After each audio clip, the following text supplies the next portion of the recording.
Walang ibang tinig, walang ibang tunog na makakaagaw ng iyong atensyon. Tanging ang bulong niya, banayad at tuloy-tuloy. Ngayon ay magbubulay-bulay tayo sa awit 119.105.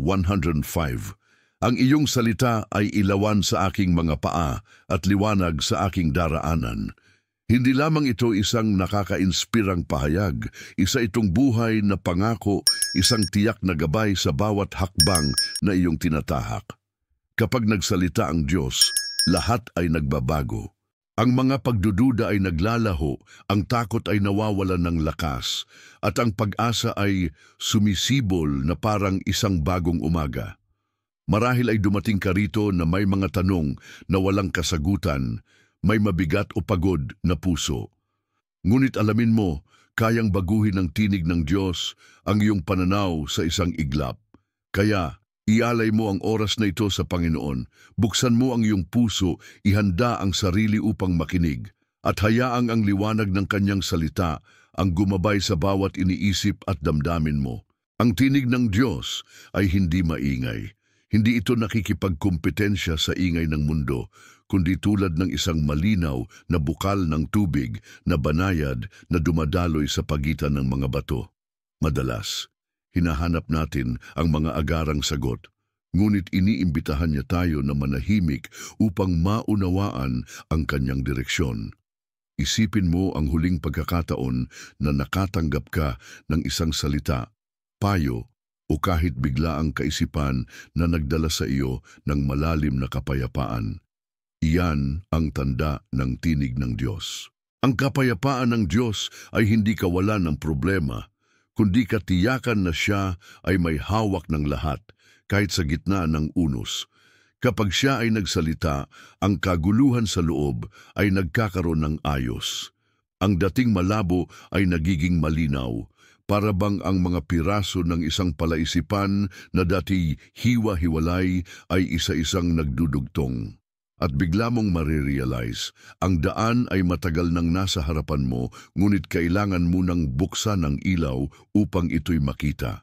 Ngayon, hayaang gawin ng salita ang eksaktong iyon. Paliwanagin ang iyong mga hakbang, pagningasin ang iyong puso, at bigyan ng pahinga ang iyong kaluluwa. Ang salita ng Diyos ay hindi patay na titik, kundi buhay at mabisa. Kapag ito'y pumasok sa puso, nagsisimula itong gumawa ng mga pagbabago na hindi agad nakikita, ngunit kalaunan ay nagiging malinaw. Ang binhi na itinanim ngayon ay maaaring mamukadkad sa lakas, tapang at karunungan sa hinaharap. Marahil naranasan mo na ito, isang talata sa Biblia na nabasa mo noon pa, ngunit ngayon lang lubos na naging makahulugan.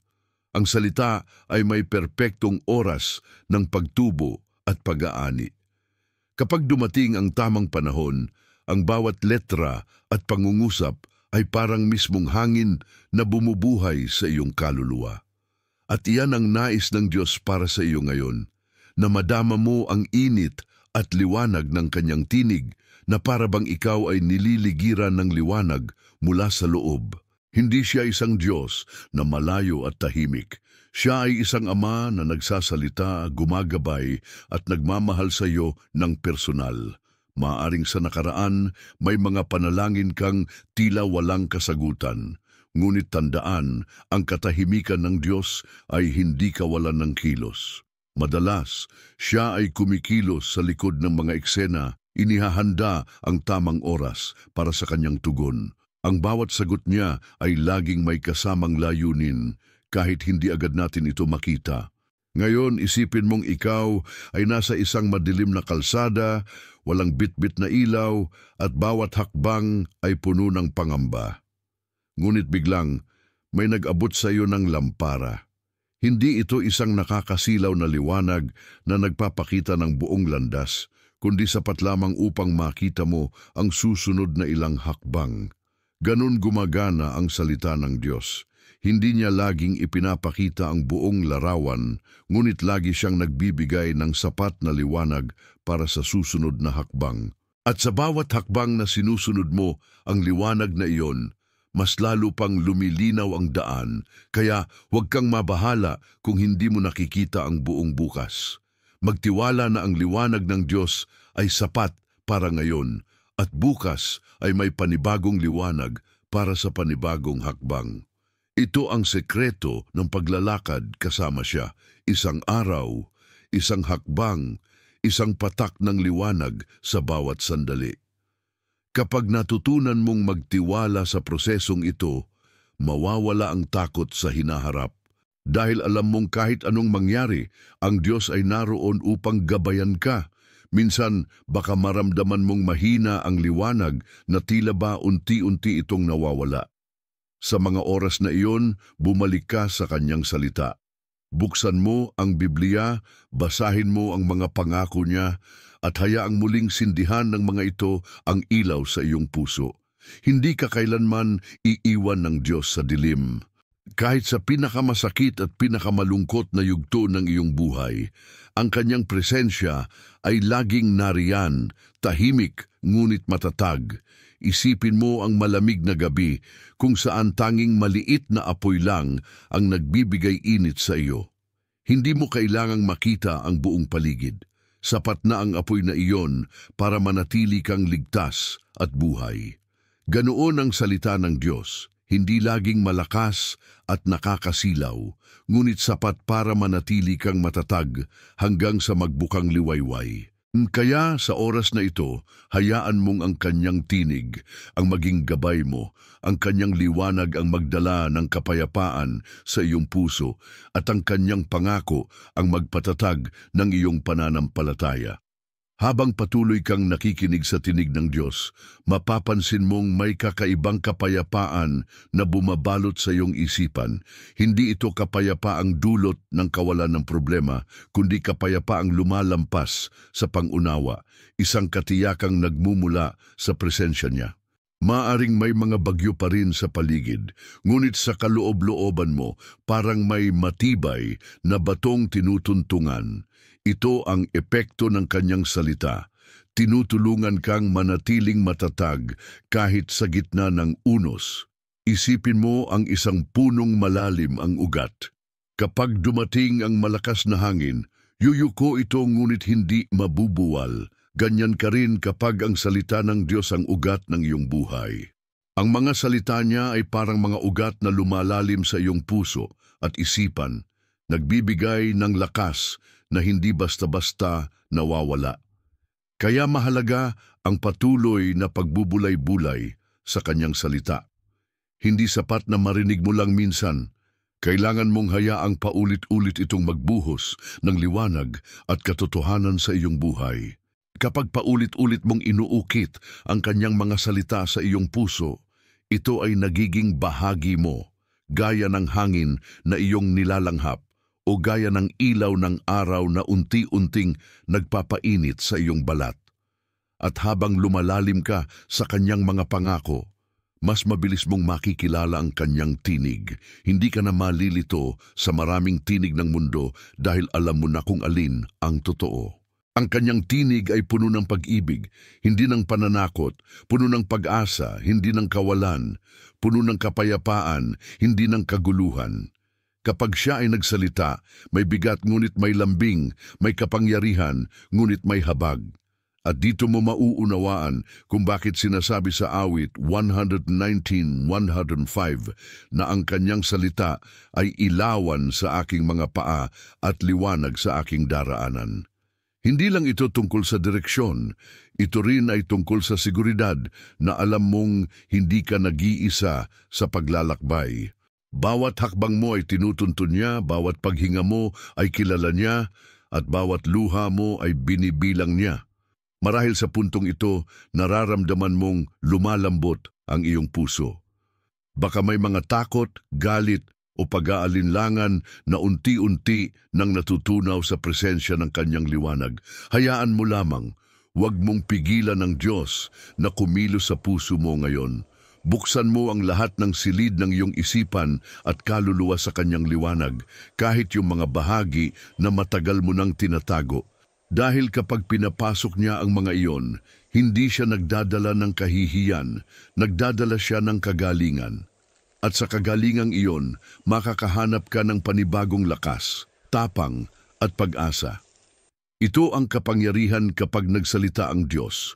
Ang imposible ay nagiging posible, ang sugatang puso ay gumagaling, at ang landas na madilim ay nagiging maliwanag. Kapag dumating ang kanyang salita sa iyong buhay, parang biglang nagbabago ang kulay ng lahat ng bagay sa paligid. Ang dating mabigat na pakiramdam ay nagiging magaan, ang dating malabong pananaw ay nagiging malinaw. Ito ang ginagawa ng liwanag, hindi nito binabago ang landas, ngunit binabago nito kung paano mo ito nakikita. Isipin mo ang isang silid na matagal nang sarado at madilim. Kapag binuksan mo ang bintana at pumasok ang liwanag, hindi mo mapipigilan ang pagngiti. Makikita mo ang mga bagay na dati ay nakatago sa dilim at biglang mauunawaan mo kung paano ito ayusin, linisin o ayusin muli. Ganyan kumilos ang salita ng Diyos sa ating mga puso. Ipinapakita niya hindi lamang kung nasaan tayo, kundi kung saan tayo dapat pumunta. At kapag malinaw na sa atin ang direksyon, mas nagiging magaan ang bawat hakbang. Ngunit hindi lang liwanag ang dala ng kanyang salita, dala rin nito ang init. Init na nagbibigay comfort sa puso mong pagod, init na nagpapalambot sa matigas na damdamin. Sa init na ito, natutunaw ang takot at alinlangan na papalitan ng tiwala at pag-ibig. Kaya nga napakahalaga na gawin itong bahagi ng ating araw-araw na buhay. Hindi sapat na marinig mo lang sa linggo o tuwing may espesyal na okasyon. Ang liwanag at init ng kanyang salita ay dapat kasama mo sa bawat umaga, bawat gabi at sa bawat desisyon na iyong ginagawa. Kung may mga araw na tila mabigat bumangon, buksan mo ang Biblia at hayaang magsalita ang Diyos sa iyo.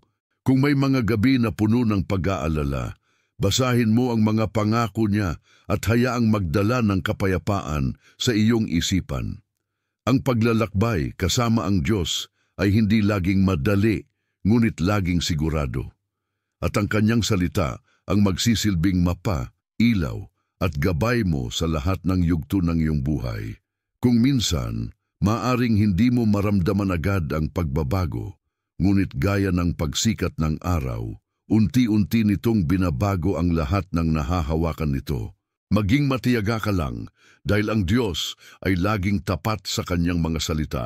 Bawat pangako niya ay may katuparan sa tamang oras. At habang naghihintay ka, patuloy na maglakad sa liwanag na ibinibigay niya ngayon. Huwag kang magmadali sa mga bagay na hindi pa handa. Huwag kang mabahala kung hindi mo pa nakikita ang dulo ng daan. Sapat na ang malaman mong hawak ka ng Diyos at hindi ka niya pababayaan.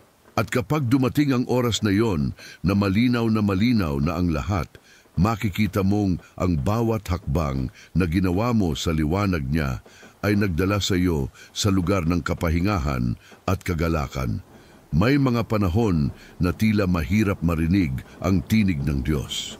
Maaring dahil sa ingay ng mundo, sa bigat ng mga problema o sa dami ng iniisip mo araw-araw. Ngunit kahit sa mga oras na iyon, hindi ibig sabihin na hindi siya nagsasalita. Minsan kailangan lang nating patahimikin ang ating puso upang marinig siya. Ang salita ng Diyos ay hindi laging sumisigaw. Kadalasan, ito ay dumarating bilang banayad na tinig na puno ng pag-ibig. At para marinig ito, kailangan mong maglaan ng oras sa katahimikan at panalangin.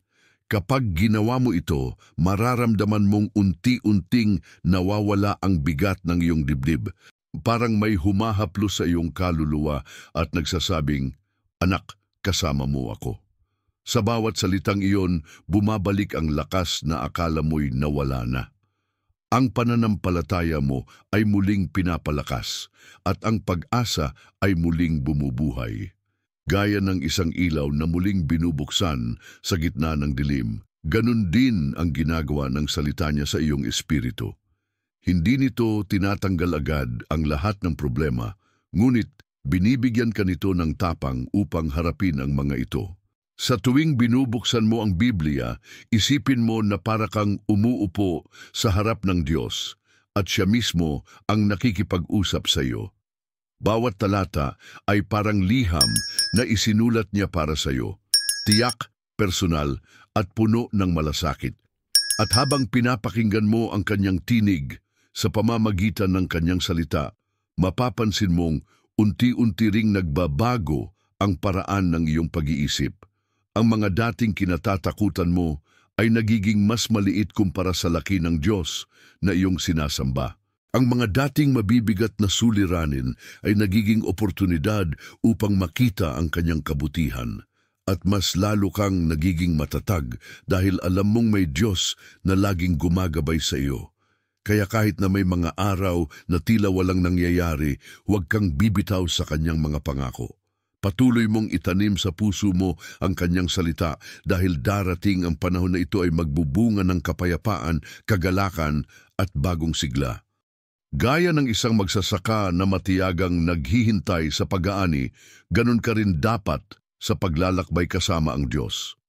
At habang naghihintay ka, manatili sa kanyang liwanag dahil doon mo mararanasan ang tunay na buhay.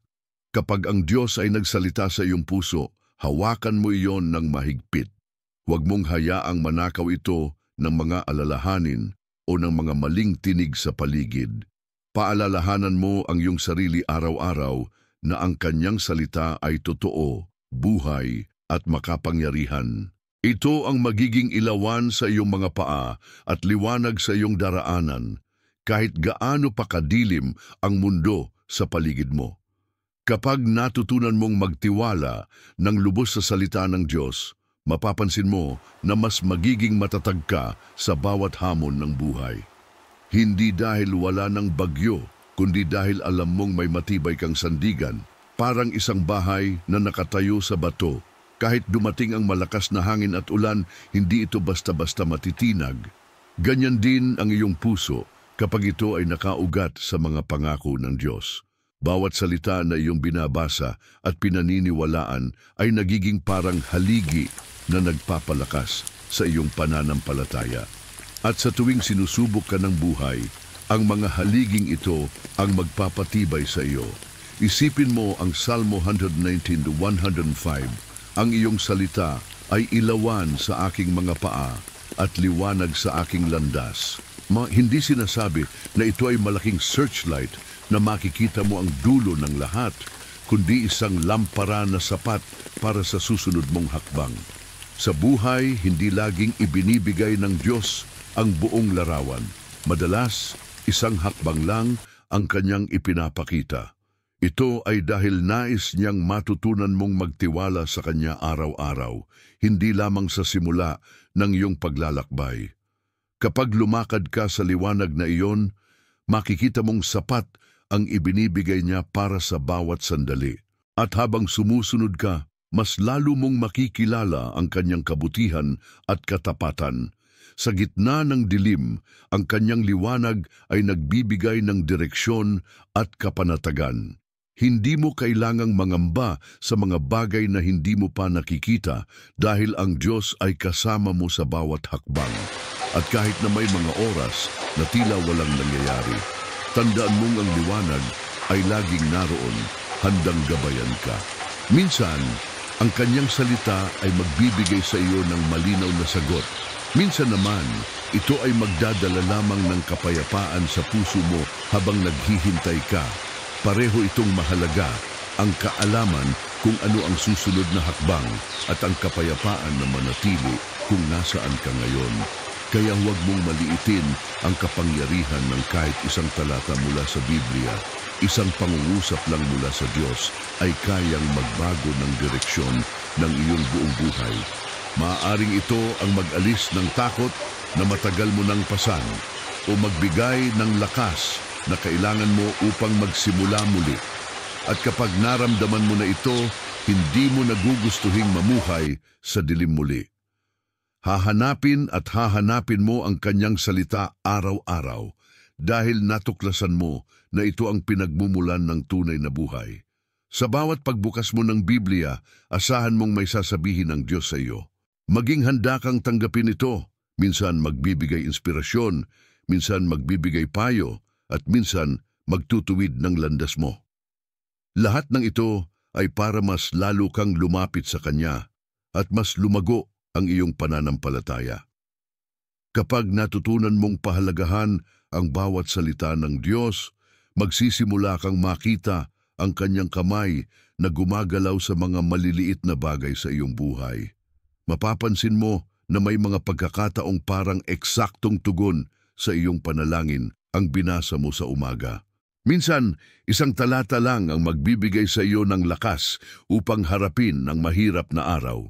Iba ang pakiramdam kapag alam mong ang Diyos mismo ang nakikipag-usap sa iyo sa pamamagitan ng Kanyang salita. Ito'y parang liham mula sa isang ama na puno ng pagmamahal at pag-aalaga. At kahit gaano ka pa kabigat ang pinagdaraanan, mararamdaman mo na hindi ka nag-iisa. Minsan, ang mga tao sa paligid mo ay hindi makakaunawa ng pinagdadaanan mo, pero ang Diyos ay nakakaalam ng lahat. At sa pamamagitan ng Kanyang salita, ipinapakita niya na naiintindihan niya ang iyong sakit, iyong takot at iyong pag-asa. Ang Kanyang mga pangako ay parang mga bituin sa madilim na gabi. Kahit gaano kadilim, nariyan pa rin sila, nagbibigay liwanag at direksyon. Kapag nadapa ka, ito ang magtutulak sa iyo na bumangon muli. Kapag nawawalan ka ng pag-asa, ito ang magpapaalala sa iyo na may magandang hinaharap na inihanda ang Diyos para sa iyo. Ang Salmo 119 ay paulit-ulit na nagpapaalala kung gaano kahalaga ang manatili sa salita ng Diyos. Ito ang nagbibigay buhay sa ating espiritu at lakas sa ating kaluluwa. Kaya mahalagang hindi lang basta ito binabasa, kundi ito'y isinasa puso at isinasa buhay. Dahil kapag ang salita ng Diyos ay naging bahagi na ng iyong puso, natural mo itong maaalala sa oras ng pangangailangan. Ito ang lalabas sa iyong isipan kapag ikaw ay natatakot, nalulungkot o naguguluhan. At sa bawat pagkakataong iyon, mararanasan mo ang kapayapaang hindi kayang ibigay ng mundo. Ito ay kapayapaang mula sa kaalaman na ang Diyos ay may hawak ng lahat ng bagay. Hindi mo kailangang kontrolin ang lahat dahil alam mong Siya ang gumagabay sa iyong landas. Kahit sa gitna ng kawalan ng kasiguraduhan, may katiyakan ka na ang Kanyang plano ay laging para sa ikabubuti mo. At sa tuwing nararanasan mo ito, mas lalo kang may inspire na lumapit pa sa Kanya. Magiging bahagi na ng iyong araw ang pagbabasa at pagmumuni-muni sa Kanyang salita. Ito na ang magiging ilaw sa iyong umaga at kapanatagan sa iyong gabi. At habang lumilipas ang panahon, makikita mo na hindi lang nagbago ang iyong pananaw, kundi pati ang iyong puso. Mas magiging mapagpasalamat ka, mas magiging matiisin, at mas magiging puno ng pag-asa. Ito ang bunga ng pamumuhay ayon sa salita ng Diyos, isang buhay na hindi natitinag ng unos dahil ito ay nakatayo sa matibay na pundasyon. Kapag mas malalim mong nauunawaan ang salita ng Diyos, mas malinaw mong makikita ang direksyon na nais niyang tahakin mo. Minsan, hindi ito ang direksyon na inakala mo o gusto mo, pero matutuklasan mong ito pala ang mas mabuti para sa iyo. Ang Salmo 119:105 ay malinaw na nagsasabi na ang Kanyang salita ay ilawan sa iyong mga paa. Hindi ito nagbibigay ng buong mapa agad-agad, kundi sapat na liwanag para makagawa ka ng tamang desisyon ngayon. At sa bawat hakbang ng pagsunod, mas lalo kang magiging tiwala sa Kanyang plano. Minsan, maaaring nasa punto ka ng iyong buhay na hindi mo alam kung saan ka tutungo. Parang nasa gitna ka ng madilim na kalsada, walang malinaw na direksyon. Pero kapag binuksan mo ang iyong puso sa salita ng Diyos, makakaramdam ka ng panibagong pag-asa. Isang talata, isang pangako, o isang kwento mula sa Biblia ang magsisilbing gabay mo. Parang ilaw na biglang nagbukas sa kadiliman, nagbibigay sa iyo ng lakas upang magpatuloy. At habang sumusunod ka sa liwanag na iyon, mapapansin mo na unti-unting nagiging malinaw ang landas. Hindi ibig sabihin na wala ng pagsubok, pero alam mong hindi ka nag-iisa. Sa tuwing manghihina ka, babalik ka sa salita ng Diyos at doon ka kukuha ng lakas. Sa bawat pag-aaral at pagmumuni-muni mo nito, mas lalo mong mararanasan ang kanyang presensya. Ito ang magpapalakas sa iyo para magpatuloy kahit mahirap. Isipin mo kung gaano kahalaga na ang bawat hakbang mo ay may patnubay mula sa Diyos. Hindi ka basta-basta matitinag dahil alam mong ang bawat desisyon ay nakaayon sa kanyang kalooban. Kapag ganito ang buhay mo, mas magiging malinaw ang iyong layunin at direksyon. Hindi ka na basta gumagalaw dahil sa pressure o takot, kundi dahil sa tiwala at pananampalataya. At sa tuwing makikita ng ibang tao ang kapayapaan sa iyo kahit sa gitna ng unos, sila rin ay mai-inspire na hanapin ang Diyos. Dahil makikita nila na may kakaibang kapayapaan at lakas sa taong namumuhay ayon sa kanyang salita. Ito ang tunay na epekto ng salita ng Diyos. Hindi lang nito binabago ang iyong iniisip, kundi binabago nito ang iyong buong buhay. At kapag nakita mo na ang pagbabago sa sarili mo, mas lalo kang magpupuri at magpapasalamat sa Diyos. Sa bawat araw, mas lalo mong gugustuhing manatili sa kanyang presensya at sumunod sa kanyang tinig. Kapag nakasanayan mo ng pakinggan at sundin ang tinig ng Diyos sa pamamagitan ng kanyang salita, magsisimula kang maglakad ng may kumpiyansa at katiyakan. Hindi na kagaya dati na puno ng takot at pag-aalinlangan ang bawat desisyon mo. Ngayon, alam mo na ang bawat hakbang ay may basbas at patnubay ng Diyos. Parang isang sundalong may malinaw na utos mula sa kanyang general. Alam niya kung ano ang kanyang gagawin at kung bakit niya ito ginagawa. Ganito rin ang nangyayari sa isang mananampalatayang nakaugat sa salita ng Diyos.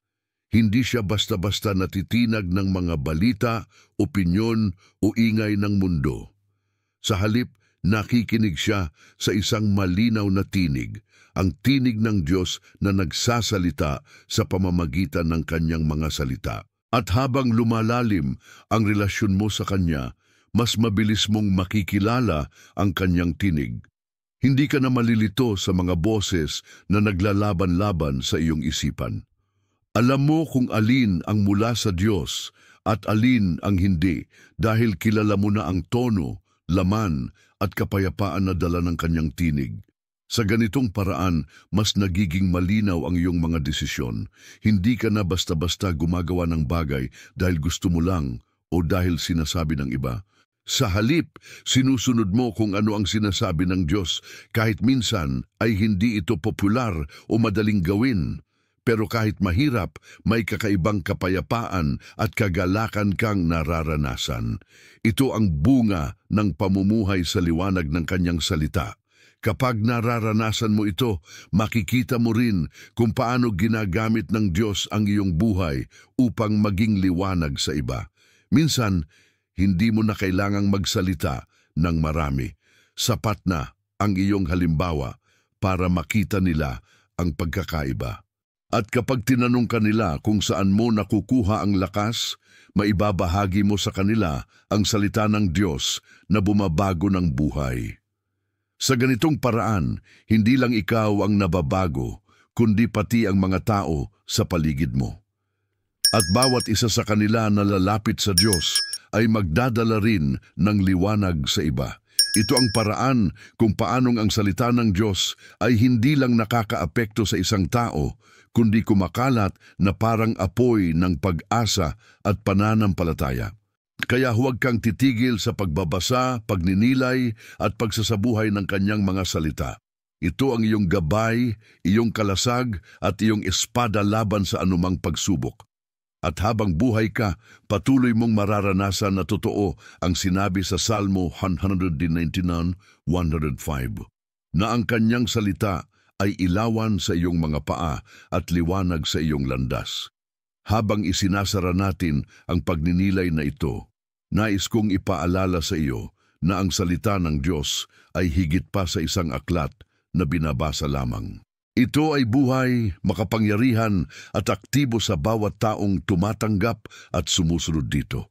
Ito ay parang ilaw na hindi kailanman namamatay, handang gumabay sa iyo sa bawat oras ng iyong buhay. Kahit sa pinakamadilim na panahon, ang liwanag nito ay sapat upang makita mo ang susunod na hakbang.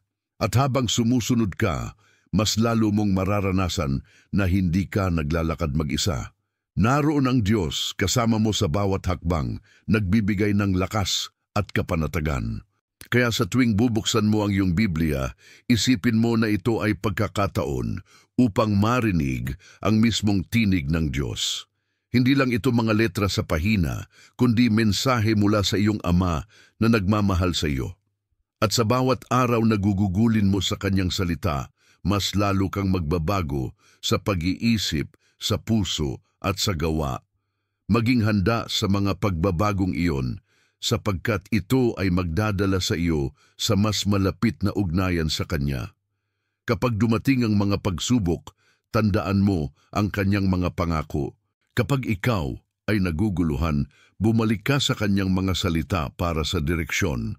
Kapag nawawalan ka ng lakas, hayaang ang Kanyang salita ang magbigay sa iyo ng panibagong sigla. At huwag mong kalilimutan na ibahagi ang liwanag na ito sa iba.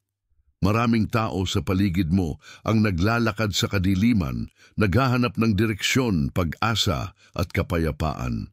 Maaari kang maging kasangkapan ng Diyos upang maipakita sa kanila ang landas pabalik sa Kanya. Sa simpleng pagbabahagi ng isang talata, isang panalangin o isang kwento mula sa iyong karanasan, maaari mong buksan ang pinto para sa kanila upang maranasan din ang liwanag ng Diyos. At sa ganitong paraan, patuloy nakakalat ang liwanag na iyon sa mundo. Kaya ngayong natapos na natin ang pagninilay na ito sa Salmo 119:105, bitbitin mo ito sa iyong puso. Hayaang maging gabay ito sa bawat desisyon mo. Huwag kang magmadali. Lakaran mo ang buhay ng may tiwala sa Diyos at sa direksyon na ibinibigay niya sa iyo. At tuwing mararamdaman mong tila nawawala ang liwanag, bumalik ka sa Kanyang salita. Doon mo muling matatagpuan ang liwanag na magdadala sa iyo sa tamang landas. Manalig ka na sa tuwing nagsasalita ang Diyos sa pamamagitan ng Kanyang salita, may mangyayaring pagbabago sa iyong buhay. At tandaan, kapag ang Diyos ang nagsalita, lahat ay nagbabago. Kaya magpatuloy ka sa pakikinig, sa pagsunod at sa pamumuhay sa liwanag ng Kanyang salita. Ito ang iyong gabay, iyong proteksyon at iyong pag-asa magpakailanman.